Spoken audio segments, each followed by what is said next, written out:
Disconnecting Zendrop from Shopify involves a straightforward process to ensure that the integration between the platforms is properly severed.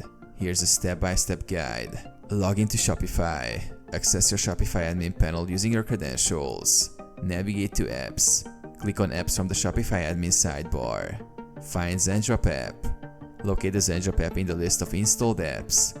Click on it to open its settings. Access App Settings. Within the Zendrop app settings, look for an option to manage or disconnect the app. This may be labeled as Settings or Disconnect. Disconnect Zendrop. Follow the prompts or instructions provided by the app to disconnect Zendrop from Shopify. This typically involves confirming your decision to disconnect the integration. Remove Zendrop app. After disconnecting, you may choose to uninstall the Zendrop app from your Shopify store completely. This step is optional but recommended if you no longer plan to use Zendrop with Shopify. Review and confirm. Review any final prompts or messages to ensure that the disconnection is complete. Confirm that Zendrop is no longer connected to Shopify. Check for confirmation.